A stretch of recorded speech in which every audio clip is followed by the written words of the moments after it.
في ناس ما ينفعش ان انت ترد عليهم، في ناس ما ينفعش ان انت تديهم اهتمام، في ناس انا اسف في الكلمه قلة الادب.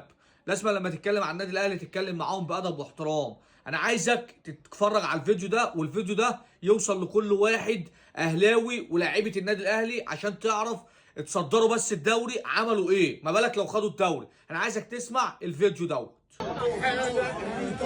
رجالاته هو الاهلي لابس ايه؟ لابس احمر احمر في احمر. هو ولا ايه؟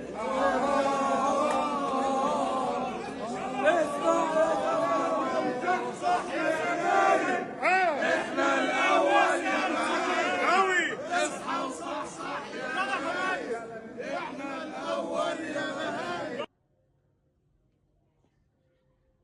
يعني بعد ما اتفرجنا يعني انا مش فاهم ايه ده بصراحه، قله ادب وحاجات كده مش كويسه. يعني حتى يا اخي احترم سنك واحترم ان انت بتتكلم عليه.